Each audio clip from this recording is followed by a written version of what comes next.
Well, if you watched my video Friday, then you obviously would know that the season 10 premiere of Smallville started Friday night.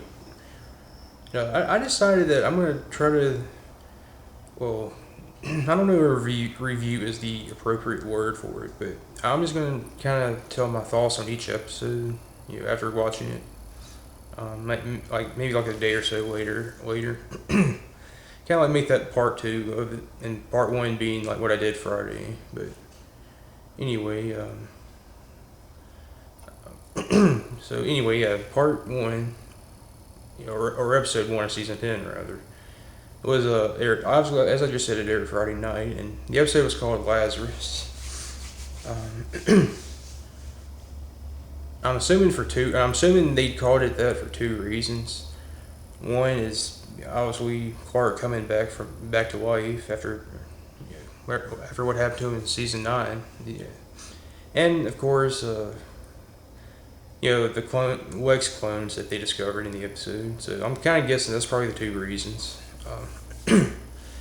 Anyway, so yeah, basically that was more or less what the episode was about. That Chloe and Clark discovered that Lex had another secret project going on that no one knew about, which just so happens to be Cadmus Labs. Uh, Basically, it turns out that Lex was cloning himself, but none of the clones turned out properly. All of them pretty much more or less had defects with them. And the reason Lex was cloning himself was because it's revealed that he was going to use the clones to heal himself. But yeah, he seemingly never got the chance to, however. And this is basically where the main villain of the episode actually came from. Tess Mercer, which is one of the main characters in the show, accidentally released a fully grown clone of Lex. And it just happens to be like just as evil as he was. Basically, and he has all of Lex's memories and experiences as well. I mean, all in all, like I said in my video Friday, all in all, I thought it was a pretty decent episode. Probably not the most memorable I've ever seen. I mean, not that it was a bad episode or anything. It's just, I mean, it's nothing like that. Probably like 5 years from now, anybody's going to be talking about a whole lot. Say like Justice, for example. Now that's an episode that's probably going to get talked about a lot for years to come with Smallville fans, but. Yeah, I mean, it was a pretty decent episode nonetheless. It was enjoyable. The guy who played the clone Lex, I thought he did a pretty good job. I mean, I pretty much enjoyed it actually, his performance. It wasn't Michael Rosenbaum, but I enjoyed it nonetheless. I mean, let's be honest. I mean, I think most fans of the show would rather have the actual Lex Luthor, but. Hopefully that will help happen by the end of the season. Yeah. That was probably for me the best part of the episode was the best part of the episode was Clark and Clone Lex's conversation. Towards the middle and end of the episode. I enjoyed that scene. That was a pretty good scene, I thought. Probably one of the best scenes in the episode, personally. And another scene I like, well, I kind of had a problem with, this is probably the one, I have a problem with thing about the whole episode, is at the beginning of the episode, Chloe, who was dating the Green Arrow, last season he had been kidnapped by some organization. This season, early in the episode, she decided to put on Dr. Fate's helmet to try to see where he is.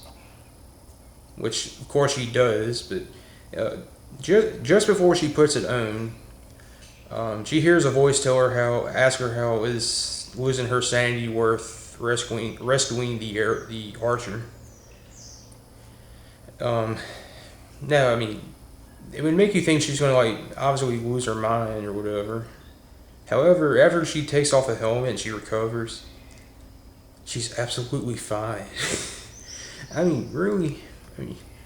it's not like they even explain there's a reason for that. And then the fact that just before she puts it on, she was asked, was it worth losing her sanity? And then afterwards, there was absolutely nothing wrong with her. That was kind of a problem I had. Especially when the mask kind of drives you, or it's supposed to drive people, the wearer, insane or whatever.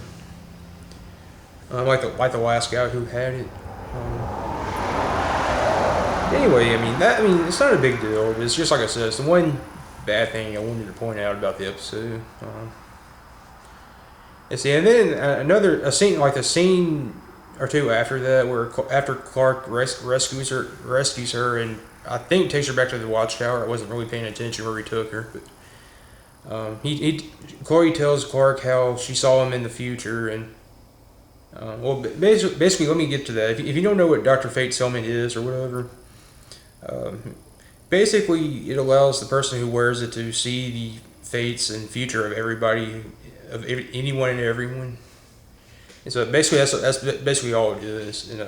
So basically Chloe tells Clark how she was able to see him in the future, and that he was the world's hero, and he wasn't wearing black. And then she goes on to say she saw a fire in Cadmus Labs.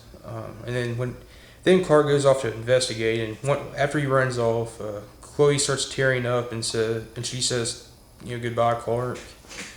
To me, that heavily implies and/or foreshadows that Chloe also saw her fate, and she saw what her fate was going to be once she did what she wanted to do. And well, to me, that it implied that she saw that she was going to die later on, which Allison Mack's only in 5 episodes this season, 1 being last night, so she's only got 4 more appearances. So I'm guessing they're going to probably kill Chloe off at the end in her last appearance. Who knows? Maybe that's what they had in mind, and they actually said that. I'm actually going to the season more or less completely blind. So if they said that, I'm sorry. I'm just basing that off what I saw in the episode. A little bit. I don't have much time left. I better hurry. But I liked how they once again referenced the first episode and Clark being scarecrowed. I thought that was pretty cool. And probably my favorite thing about this episode is that they implied that Clark is finally starting to develop the ability to fly, and that he actually flew. He unknowingly was able to fly this episode.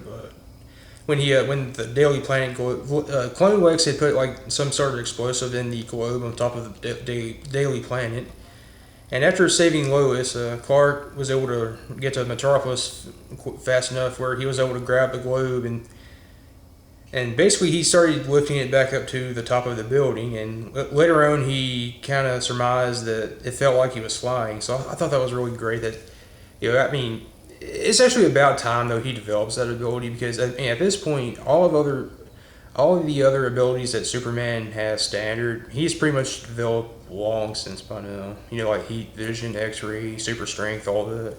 He's had all that stuff for several seasons now, actually. So I thought that was a pretty great. But yeah, I guess I'm running out of time, so that's gonna be it.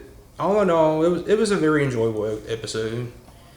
The not Michael Rosenbaum, he did a pretty good job, I think. Yeah, all things considered, yes, it's a very watchable and enjoyable episode. So, anyway, thanks for watching, and that's my thoughts on the season 10 premiere. So, thanks for watching.